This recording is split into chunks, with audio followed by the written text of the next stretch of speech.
Halo.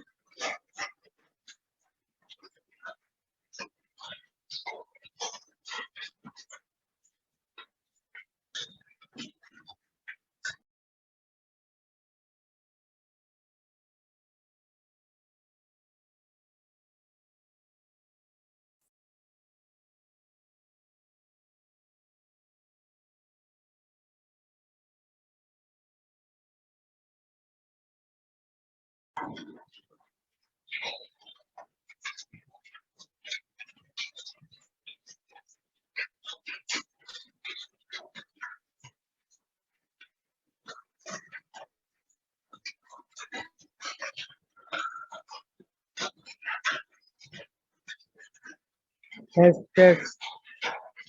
Suaranya enggak kedengaran.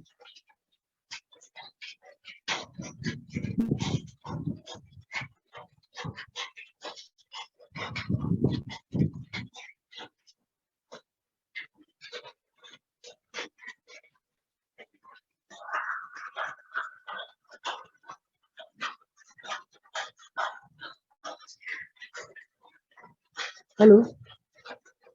Suaranya enggak kedengaran.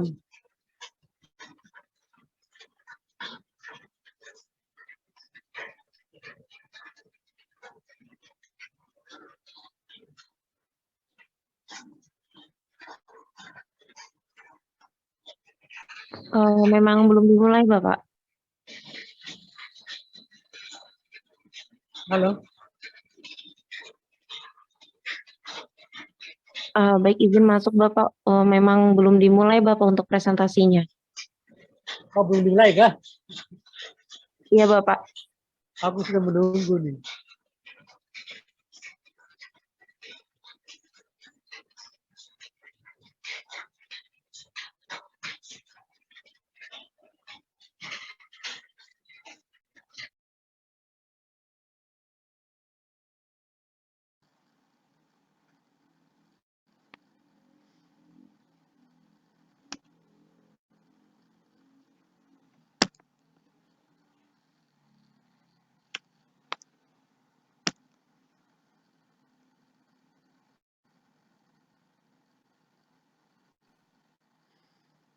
Baik, izin masuk.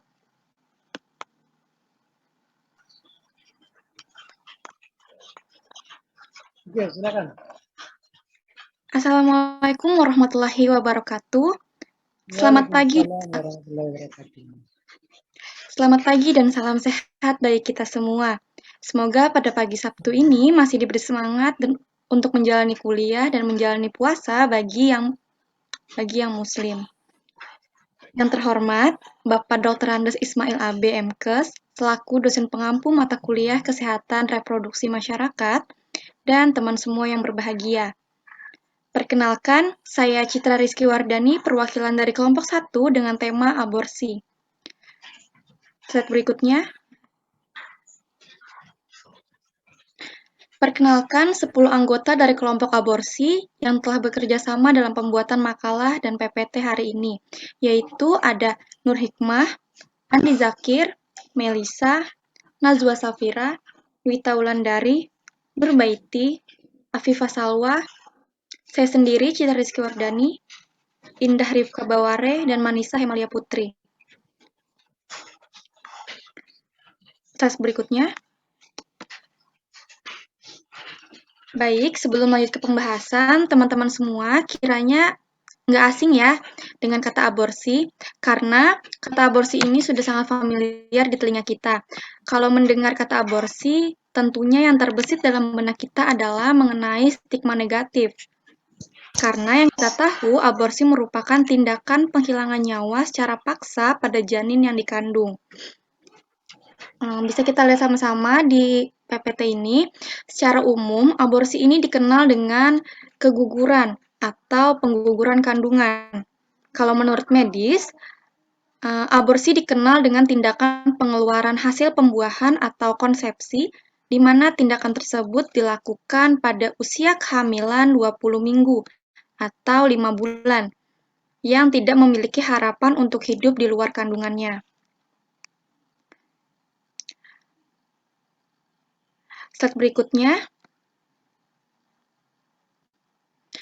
mengenai jenis aborsi. Bagi sebagian orang, hanya mengetahui tentang aborsi legal maupun ilegal. Tapi di sini kita akan bahas dalam bentuk jenisnya. Aborsi terbagi menjadi dua, yakni ada aborsi spontan dan aborsi buatan. Untuk buatan terbagi kembali menjadi aborsi kriminalis dan aborsi medialis.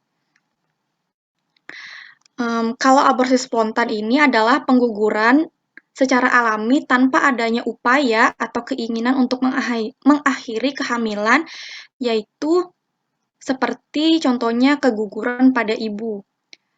Kalau dalam aborsi buatan, yaitu aborsi kriminalis, tindakan pengguguran secara sengaja tanpa alat medis atau secara ilegal. Jenis aborsi ini adalah jenis yang banyak dilakukan khususnya pada kasus remaja. Sedangkan aborsi medialis ini adalah pengguguran yang dilakukan karena dapat membahayakan ibu yang mengandung atas dasar indikasi medis. Contohnya seperti ada penyakit yang mengharuskan ibu merelakan kandungannya. Berikutnya. Baik, karena kita sudah tahu tadi jenis dari aborsi apa saja, kita beranjak ke dasar hukum yang menjelaskan tentang aborsi. Di sini ada 3 dasar hukum yang kami ambil. Pertama, ada Kitab Undang-Undang Hukum Pidana atau KUHP pasal 229, pasal 346, dan pasal 347 mengenai larangan aborsi dengan alasan apapun. Lalu yang kedua, ada Undang-Undang Nomor 36 Tahun 2009 mengenai bolehnya aborsi pada korban pemerkosaan. Adanya indikasi kedaruratan medis yang dideteksi sejak dini. Lalu yang ketiga, ada dasar hukum Peraturan Pemerintah Nomor 61 Tahun 2014 tentang kesehatan reproduksi. Ketiga dasar hukum di atas ini dapat teman-teman akses, kiranya kalau membaca lebih lanjut di internet, karena kalau dijelaskan satu persatu memerlukan waktu yang lumayan. Namun tujuan di sini adalah agar kita sama-sama tahu ada loh dasar hukum yang menaungi tindakan aborsi baik itu ilegal maupun legal. Slide berikutnya. Masuk kepada faktor apa saja yang melatar belakangi terjadinya aborsi, khususnya pada remaja, dan dalam status belum menikah. Karena pada remaja, maka